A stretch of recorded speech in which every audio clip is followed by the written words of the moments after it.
நம்ம ஐக்கிய ஊழியங்களுடைய பிரயாணங்கள் பக்கத்தில் மாத்திரம் இல்லை, தூர இடத்துலையும் என்ன செஞ்சதுன்னா நடந்தது. தூர இடத்துல நின்றுட்டு ஊழியங்கள் முடித்து ராத்திரி 12 மணி 1 மணிக்கு வந்து அடுத்த நாள் காலையில் கூட 6 மணி ஊழியங்கள்லாம் என்ன இருந்துச்சு. 6 மணிக்கு வந்து வெளியூர் போகிற ஊழியங்கள்லாம் என்ன செஞ்சுன்னா இருந்துச்சு.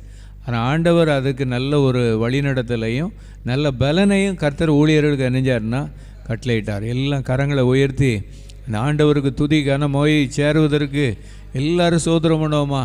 ஆண்டவரே, எங்கள் ஐக்கிய ஊழியங்களுக்கு எல்லா ஊழியங்கள்லையும் ஜெப அறையில் நடக்கிற ஊழியங்கள், ஆண்டவரே எழுப்புதல் ஜெப ஐக்கிய கூடாரத்தில் நடந்த ஊழியங்கள், வெகு தொலைவில் நடந்த ஊழியங்கள், பக்கத்து இடங்களில் நடந்த ஊழியங்கள், சபை அழைப்புள்ள இடங்களில் நடந்த ஊழியங்களை ஆண்டவரே நல்ல வழி நடத்துகிறீங்கப்பா. பிரயாணத்தில் நல்ல வழி நடத்துகிறீங்க.